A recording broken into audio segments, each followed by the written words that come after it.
ನಮಸ್ಕಾರ, ನೀವು ನೋಡ್ತಾ ಇದ್ದೀರಾ ರಿಪಬ್ಲಿಕ್ ಕನ್ನಡ. ನಾನು ನಾಗೇಂದ್ರ ಬಾಬು. ಇವತ್ತು ರಾಜ್ಯದ 3 ಕ್ಷೇತ್ರಗಳಲ್ಲಿ ಬೈ ಎಲೆಕ್ಷನ್ ನಡೀತಾ ಇದೆ. ಒಂದು ರೀತಿಯಲ್ಲಿ ಬಿರುಸು ಪಡೆದುಕೊಂಡಿದೆ. ವೃದ್ಧರು, ಮಹಿಳೆಯರು ಹೆಚ್ಚು ಉತ್ಸಾಹದಿಂದ ಬಂದು ತಮ್ಮ ಹಕ್ಕನ್ನ ಚಲಾವಣೆ ಮಾಡ್ತಿದ್ದಾರೆ. ಉಪಸಮರದಲ್ಲಿ ಚುರುಕುಗೊಂಡಿರುವಂತಹ ಮತದಾನ, ಹಿರಿಯ ನಾಗರಿಕರಲ್ಲಿ ಮತದಾನದ ಉತ್ಸಾಹ ಹೆಚ್ಚಾಗಿ ಕಂಡು ಬರ್ತಾ ಇದೆ. ಸರತಿ ಸಾಲಿನಲ್ಲಿ ನಿಂತು ವೃದ್ಧರು ತಮ್ಮ ಹಕ್ಕನ್ನ ಚಲಾವಣೆ ಮಾಡ್ತಿದ್ದಾರೆ. ಶಿಗ್ಗಾವಿ, ಸಂಡೂರು, ಚನ್ನಪಟ್ಟಣದಲ್ಲಿ ಮತದಾನ ಬಿರುಸುಗೊಂಡಿದೆ. ನೋಡಿ, ಶಿಗ್ಗಾವಿಯಲ್ಲಿ ಮಧ್ಯಾಹ್ನ 1 ಗಂಟೆಯವರೆಗೆ ಶೇಕಡಾವಾರು 43.50% ಮತದಾನ ಆಗಿದ್ರೆ, ಚನ್ನಪಟ್ಟಣದಲ್ಲಿ ಶೇಕಡಾವಾರು 47.37% ಮತದಾನ ಆಗಿದೆ. ನೋಡಿ, ಇನ್ನು ಚನ್ನಪಟ್ಟಣದಲ್ಲಿ 47.37% ಮತದಾನ ಆಗಿದೆ. ಆಲ್ಮೋಸ್ಟ್ 50%. ಮಧ್ಯಾಹ್ನ 1 ಗಂಟೆ ಅಷ್ಟೊತ್ತಿಗೆ ಯಾವ ರೀತಿಯಾಗಿ ಮಹಿಳೆಯರು ಸರತಿ ಸಾಲಲ್ಲಿ ನಿಂತು ತಮ್ಮ ಹಕ್ಕನ್ನ ಚಲಾವಣೆ ಮಾಡ್ತಿದ್ದಾರೆ. ಅದರಲ್ಲೂ ಹೆಚ್ಚು ವೃದ್ಧರು ಬಂದು ಆಸಕ್ತಿಯನ್ನು ತೋರಿಸ್ತಿದ್ದಾರೆ. ಉತ್ಸಾಹದಿಂದ ವೋಟ್ ಮಾಡಿ ಹೋಗ್ತಿದ್ದಾರೆ. ಯುವ ಪೀಳಿಗೆಗೆ ಒಂದು ರೀತಿಯಲ್ಲಿ ವೃದ್ಧರು ಇವತ್ತು ಮಾದರಿಯಾಗಿದ್ದಾರೆ. ನೋಡಿ, ವೋಟರ್ ಐಡಿ ಕಾರ್ಡ್ ಅನ್ನು ಹಿಡಿದುಕೊಂಡು ಸರತಿ ಸಾಲಲ್ಲಿ ನಿಂತಿದ್ದಾರೆ. 3 ಕ್ಷೇತ್ರದಲ್ಲೂ ಕೂಡ ರಿಪಬ್ಲಿಕ್ ಕನ್ನಡ ಬೆಳಗ್ಗೆಯಿಂದ ಮೆಗಾ ಕವರೇಜ್ ಅನ್ನ ಮಾಡ್ತಾ ಇದೆ. ನಿರಂತರವಾಗಿ ಲೈವ್ ಅಪ್ಡೇಟ್ ಅನ್ನ ನಿಮ್ಮ ಮುಂದೆ ಇಡುವಂತ ಕೆಲಸವನ್ನ ರಿಪಬ್ಲಿಕ್ ಕನ್ನಡ ಮಾಡ್ತಾ ಇದೆ. ಚನ್ನಪಟ್ಟಣ ವಿಧಾನಸಭಾ ಕ್ಷೇತ್ರದ ಬೈ ಎಲೆಕ್ಷನ್, ಸಂಡೂರು, ಅದೇ ರೀತಿಯಾಗಿ ಶಿಗ್ಗಾವಿ, 3 ಕ್ಷೇತ್ರಗಳಲ್ಲಿ ಒಟ್ಟು 45 ಜನ ಅಭ್ಯರ್ಥಿಗಳು, 45 ಜನ ಅಭ್ಯರ್ಥಿಗಳ ಭವಿಷ್ಯವನ್ನ ಮತಗಟ್ಟೆಯಲ್ಲಿ ಮತಯಂತ್ರದಲ್ಲಿ ಈಗ ಹಾಕ್ತಿದ್ದಾರೆ. ಮತಯಂತ್ರದಲ್ಲಿ ಫುಲ್ ಸ್ಟೋರ್ ಆಗ್ತಾ ಇದೆ. ಇನ್ನು 6 ಗಂಟೆವರೆಗೂ ಕೂಡ ಕಾಲಾವಕಾಶ ಇದೆ. ಅತಿ ಹೆಚ್ಚಿನ ಸಂಖ್ಯೆಯಲ್ಲಿ ಆಗಮಿಸಿ ನಿಮ್ಮ ಹಕ್ಕನ್ನ ಚಲಾವಣೆ ಮಾಡಿ ಅಂತ ನಾವು ಕೂಡ ರಿಕ್ವೆಸ್ಟ್ ಮಾಡ್ತೀವಿ. ಕ್ಷೇತ್ರ ಅಭಿವೃದ್ಧಿ ಆಗಬೇಕು, ಕ್ಷೇತ್ರದ ಏಳಿಗೆ ಕಾಣಬೇಕು ಅಂತಂದ್ರೆ ನೀವು ನಿಮ್ಮ ಹಕ್ಕನ್ನ ಚಲಾವಣೆ ಮಾಡಲೇಬೇಕು. ಇಲ್ಲ ಅಂತಂದ್ರೆ ನೀವು ಪ್ರಶ್ನೆ ಮಾಡೋದಕ್ಕೆ ಆಗೋದೇ ಇಲ್ಲ.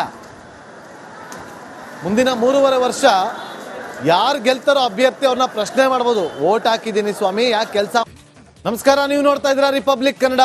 ನಾನು ನಾಗೇಂದ್ರ ಬಾಬು. ಇವತ್ತು ರಾಜ್ಯದ 3 ಕ್ಷೇತ್ರಗಳಲ್ಲಿ ಬೈ ಎಲೆಕ್ಷನ್ ನಡೀತಾ ಇದೆ. ಒಂದು ರೀತಿಯಲ್ಲಿ ಬಿರುಸು ಪಡೆದುಕೊಂಡಿದೆ. ವೃದ್ಧರು, ಮಹಿಳೆಯರು ಹೆಚ್ಚು ಉತ್ಸಾಹದಿಂದ ಬಂದು ತಮ್ಮ ಹಕ್ಕನ್ನ ಚಲಾವಣೆ ಮಾಡ್ತಿದ್ದಾರೆ.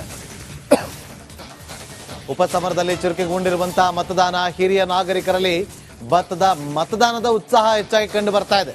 ಸರತಿ ಸಾಲಿನಲ್ಲಿ ನಿಂತು ವೃದ್ಧರು ತಮ್ಮ ಹಕ್ಕನ್ನ ಚಲಾವಣೆ ಮಾಡ್ತಿದ್ದಾರೆ. ಶಿಗ್ಗಾವಿ, ಸಂಡೂರು, ಚನ್ನಪಟ್ಟಣದಲ್ಲಿ ಮತದಾನ ಬಿರುಸುಗೊಂಡಿದೆ. ನೋಡಿ, ಶಿಗ್ಗಾವಿಯಲ್ಲಿ ಮಧ್ಯಾಹ್ನ 1 ಗಂಟೆಯವರೆಗೆ ಶೇಕಡಾವಾರು 43.50% ಮತದಾನ ಆಗಿದ್ರೆ, ಚನ್ನಪಟ್ಟಣದಲ್ಲಿ ಶೇಕಡಾವಾರು 47.37% ಮತದಾನ ಆಗಿದೆ. ನೋಡಿ, ಇನ್ನು ಚನ್ನಪಟ್ಟಣದಲ್ಲಿ 47.37% ಮತದಾನ ಆಗಿದೆ. ಆಲ್ಮೋಸ್ಟ್ 50%. ಮಧ್ಯಾಹ್ನ 1 ಗಂಟೆ ಅಷ್ಟೊತ್ತಿಗೆ ಯಾವ ರೀತಿಯಾಗಿ ಮಹಿಳೆಯರು ಸರತಿ ಸಾಲಲ್ಲಿ ನಿಂತು ತಮ್ಮ ಹಕ್ಕನ್ನ ಚಲಾವಣೆ ಮಾಡ್ತಿದ್ದಾರೆ. ಅದರಲ್ಲೂ ಹೆಚ್ಚು ವೃದ್ಧರು ಬಂದು ಆಸಕ್ತಿಯನ್ನು ತೋರಿಸ್ತಿದ್ದಾರೆ. ಉತ್ಸಾಹದಿಂದ ವೋಟ್ ಮಾಡಿ ಹೋಗ್ತಿದ್ದಾರೆ. ಯುವ ಪೀಳಿಗೆಗೆ ಒಂದು ರೀತಿಯಲ್ಲಿ ವೃದ್ಧರು ಇವತ್ತು ಮಾದರಿಯಾಗಿದ್ದಾರೆ. ನೋಡಿ, ವೋಟರ್ ಐಡಿ ಕಾರ್ಡ್ ಅನ್ನು ಹಿಡಿದುಕೊಂಡು ಸರತಿ ಸಾಲಲ್ಲಿ ನಿಂತಿದ್ದಾರೆ. 3 ಕ್ಷೇತ್ರದಲ್ಲೂ ಕೂಡ ರಿಪಬ್ಲಿಕ್ ಕನ್ನಡ ಬೆಳಗ್ಗೆಯಿಂದ ಮೆಗಾ ಕವರೇಜ್ ಅನ್ನ ಮಾಡ್ತಾ ಇದೆ. ನಿರಂತರವಾಗಿ ಲೈವ್ ಅಪ್ಡೇಟ್ ಅನ್ನ ನಿಮ್ಮ ಮುಂದೆ ಇಡುವಂತ ಕೆಲಸವನ್ನ ರಿಪಬ್ಲಿಕ್ ಕನ್ನಡ ಮಾಡ್ತಾ ಇದೆ.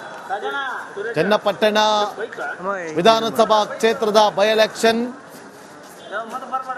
ಸಂಡೂರು, ಅದೇ ರೀತಿಯಾಗಿ ಶಿಗ್ಗಾವಿ, 3 ಕ್ಷೇತ್ರಗಳಲ್ಲಿ ಒಟ್ಟು 45 ಜನ ಅಭ್ಯರ್ಥಿಗಳು, 45 ಜನ ಅಭ್ಯರ್ಥಿಗಳ ಭವಿಷ್ಯವನ್ನ ಮತಗಟ್ಟೆಯಲ್ಲಿ ಮತಯಂತ್ರದಲ್ಲಿ ಈಗ ಹಾಕ್ತಿದ್ದಾರೆ. ಮತಯಂತ್ರದಲ್ಲಿ ಫುಲ್ ಸ್ಟೋರ್ ಆಗ್ತಾ ಇದೆ. ಇನ್ನು 6 ಗಂಟೆವರೆಗೂ ಕೂಡ ಕಾಲಾವಕಾಶ ಇದೆ. ಅತಿ ಹೆಚ್ಚಿನ ಸಂಖ್ಯೆಯಲ್ಲಿ ಆಗಮಿಸಿ ನಿಮ್ಮ ಹಕ್ಕನ್ನ ಚಲಾವಣೆ ಮಾಡಿ ಅಂತ ನಾವು ಕೂಡ ರಿಕ್ವೆಸ್ಟ್ ಮಾಡ್ತೀವಿ.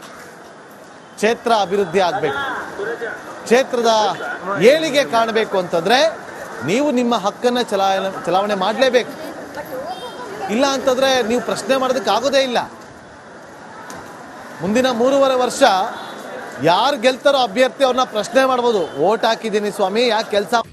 ನಮಸ್ಕಾರ, ನೀವು ನೋಡ್ತಾ ಇದ್ದೀರಾ ರಿಪಬ್ಲಿಕ್ ಕನ್ನಡ. ನಾನು ನಾಗೇಂದ್ರ ಬಾಬು. ಇವತ್ತು ರಾಜ್ಯದ 3 ಕ್ಷೇತ್ರಗಳಲ್ಲಿ ಬೈ ಎಲೆಕ್ಷನ್ ನಡೀತಾ ಇದೆ. ಒಂದು ರೀತಿಯಲ್ಲಿ ಬಿರುಸು ಪಡೆದುಕೊಂಡಿದೆ. ವೃದ್ಧರು, ಮಹಿಳೆಯರು ಹೆಚ್ಚು ಉತ್ಸಾಹದಿಂದ ಬಂದು ತಮ್ಮ ಹಕ್ಕನ್ನ ಚಲಾವಣೆ ಮಾಡ್ತಿದ್ದಾರೆ. ಉಪಸಮರದಲ್ಲಿ ಚುರುಕುಗೊಂಡಿರುವಂತಹ ಮತದಾನ, ಹಿರಿಯ ನಾಗರಿಕರಲ್ಲಿ ಮತದಾನದ ಉತ್ಸಾಹ ಹೆಚ್ಚಾಗಿ ಕಂಡು ಬರ್ತಾ ಇದೆ. ಸರತಿ ಸಾಲಿನಲ್ಲಿ ನಿಂತು ವೃದ್ಧರು ತಮ್ಮ ಹಕ್ಕನ್ನ ಚಲಾವಣೆ ಮಾಡ್ತಿದ್ದಾರೆ. ಶಿಗ್ಗಾವಿ, ಸಂಡೂರು, ಚನ್ನಪಟ್ಟಣದಲ್ಲಿ ಮತದಾನ ಬಿರುಸುಗೊಂಡಿದೆ. ನೋಡಿ, ಶಿಗ್ಗಾವಿಯಲ್ಲಿ ಮಧ್ಯಾಹ್ನ 1 ಗಂಟೆಯವರೆಗೆ ಶೇಕಡಾವಾರು 43.50% ಮತದಾನ ಆಗಿದ್ರೆ, ಚನ್ನಪಟ್ಟಣದಲ್ಲಿ ಶೇಕಡಾವಾರು 47.37% ಮತದಾನ ಆಗಿದೆ. ನೋಡಿ, ಇನ್ನು ಚನ್ನಪಟ್ಟಣದಲ್ಲಿ 47.37% ಮತದಾನ ಆಗಿದೆ. ಆಲ್ಮೋಸ್ಟ್ 50%. ಮಧ್ಯಾಹ್ನ 1 ಗಂಟೆ ಅಷ್ಟೊತ್ತಿಗೆ ಯಾವ ರೀತಿಯಾಗಿ ಮಹಿಳೆಯರು ಸರತಿ ಸಾಲಲ್ಲಿ ನಿಂತು ತಮ್ಮ ಹಕ್ಕನ್ನ ಚಲಾವಣೆ ಮಾಡ್ತಿದ್ದಾರೆ. ಅದರಲ್ಲೂ ಹೆಚ್ಚು ವೃದ್ಧರು ಬಂದು ಆಸಕ್ತಿಯನ್ನು ತೋರಿಸ್ತಿದ್ದಾರೆ, ಉತ್ಸಾಹದಿಂದ ವೋಟ್ ಮಾಡಿ ಹೋಗ್ತಿದ್ದಾರೆ. ಯುವ ಪೀಳಿಗೆಗೆ ಒಂದು ರೀತಿಯಲ್ಲಿ ವೃದ್ಧರು ಇವತ್ತು ಮಾದರಿಯಾಗಿದ್ದಾರೆ. ನೋಡಿ, ವೋಟರ್ ಐಡಿ ಕಾರ್ಡ್ ಅನ್ನು ಹಿಡಿದುಕೊಂಡು ಸರತಿ ಸಾಲಲ್ಲಿ ನಿಂತಿದ್ದಾರೆ. 3 ಕ್ಷೇತ್ರದಲ್ಲೂ ಕೂಡ ರಿಪಬ್ಲಿಕ್ ಕನ್ನಡ ಬೆಳಗ್ಗೆಯಿಂದ ಮೆಗಾ ಕವರೇಜ್ ಅನ್ನ ಮಾಡ್ತಾ ಇದೆ.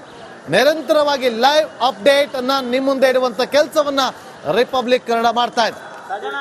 ಚನ್ನಪಟ್ಟಣ ವಿಧಾನಸಭಾ ಕ್ಷೇತ್ರದ ಬೈ ಎಲೆಕ್ಷನ್,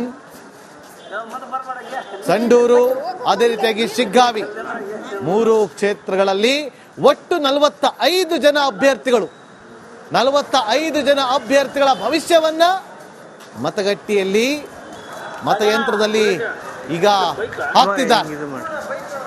ಮತಯಂತ್ರದಲ್ಲಿ ಫುಲ್ ಸ್ಟೋರ್ ಆಗ್ತಾ ಇದೆ. ಇನ್ನು 6 ಗಂಟೆವರೆಗೂ ಕೂಡ ಕಾಲಾವಕಾಶ ಇದೆ. ಅತಿ ಹೆಚ್ಚಿನ ಸಂಖ್ಯೆಯಲ್ಲಿ ಆಗಮಿಸಿ ನಿಮ್ಮ ಹಕ್ಕನ್ನ ಚಲಾವಣೆ ಮಾಡಿ ಅಂತ ನಾವು ಕೂಡ ರಿಕ್ವೆಸ್ಟ್ ಮಾಡ್ತೀವಿ. ಕ್ಷೇತ್ರ ಅಭಿವೃದ್ಧಿ ಆಗಬೇಕು, ಕ್ಷೇತ್ರದ ಏಳಿಗೆ ಕಾಣಬೇಕು ಅಂತಂದ್ರೆ ನೀವು ನಿಮ್ಮ ಹಕ್ಕನ್ನ ಚಲಾವಣೆ ಮಾಡಲೇಬೇಕು. ಇಲ್ಲ ಅಂತಂದ್ರೆ ನೀವು ಪ್ರಶ್ನೆ ಮಾಡೋದಕ್ಕೆ ಆಗೋದೇ ಇಲ್ಲ. ಮುಂದಿನ 3.5 ವರ್ಷ ಯಾರು ಗೆಲ್ತಾರೋ ಅಭ್ಯರ್ಥಿ ಅವ್ರನ್ನ ಪ್ರಶ್ನೆ ಮಾಡ್ಬೋದು. ವೋಟ್ ಹಾಕಿದ್ದೀನಿ ಸ್ವಾಮಿ, ಯಾಕೆ ಕೆಲಸ. ನಮಸ್ಕಾರ, ನೀವು ನೋಡ್ತಾ ಇದ್ದೀರಾ ರಿಪಬ್ಲಿಕ್ ಕನ್ನಡ. ನಾನು ನಾಗೇಂದ್ರ ಬಾಬು. ಇವತ್ತು ರಾಜ್ಯದ 3 ಕ್ಷೇತ್ರಗಳಲ್ಲಿ ಬೈ ಎಲೆಕ್ಷನ್ ನಡೀತಾ ಇದೆ. ಒಂದು ರೀತಿಯಲ್ಲಿ ಬಿರುಸು ಪಡೆದುಕೊಂಡಿದೆ. ವೃದ್ಧರು, ಮಹಿಳೆಯರು ಹೆಚ್ಚು ಉತ್ಸಾಹದಿಂದ ಬಂದು ತಮ್ಮ ಹಕ್ಕನ್ನ ಚಲಾವಣೆ ಮಾಡ್ತಿದ್ದಾರೆ. ಉಪಸಮರದಲ್ಲಿ ಚುರುಕುಗೊಂಡಿರುವಂತಹ ಮತದಾನ, ಹಿರಿಯ ನಾಗರಿಕರಲ್ಲಿ ಮತದಾನದ ಉತ್ಸಾಹ ಹೆಚ್ಚಾಗಿ ಕಂಡು ಬರ್ತಾ ಇದೆ. ಸರತಿ ಸಾಲಿನಲ್ಲಿ ನಿಂತು ವೃದ್ಧರು ತಮ್ಮ ಹಕ್ಕನ್ನ ಚಲಾವಣೆ ಮಾಡ್ತಿದ್ದಾರೆ. ಶಿಗ್ಗಾವಿ, ಸಂಡೂರು, ಚನ್ನಪಟ್ಟಣದಲ್ಲಿ ಮತದಾನ ಬಿರುಸುಗೊಂಡಿದೆ. ನೋಡಿ, ಶಿಗ್ಗಾವಿಯಲ್ಲಿ ಮಧ್ಯಾಹ್ನ 1 ಗಂಟೆಯವರೆಗೆ ಶೇಕಡಾವಾರು 43.50% ಮತದಾನ ಆಗಿದ್ರೆ, ಚನ್ನಪಟ್ಟಣದಲ್ಲಿ ಶೇಕಡಾವಾರು 47.37% ಮತದಾನ ಆಗಿದೆ. ನೋಡಿ, ಇನ್ನು ಚನ್ನಪಟ್ಟಣದಲ್ಲಿ 47.37% ಮತದಾನ ಆಗಿದೆ. ಆಲ್ಮೋಸ್ಟ್ 50%. ಮಧ್ಯಾಹ್ನ 1 ಗಂಟೆ ಅಷ್ಟೊತ್ತಿಗೆ ಯಾವ ರೀತಿಯಾಗಿ ಮಹಿಳೆಯರು ಸರತಿ ಸಾಲಲ್ಲಿ ನಿಂತು ತಮ್ಮ ಹಕ್ಕನ್ನ ಚಲಾವಣೆ ಮಾಡ್ತಿದ್ದಾರೆ. ಅದರಲ್ಲೂ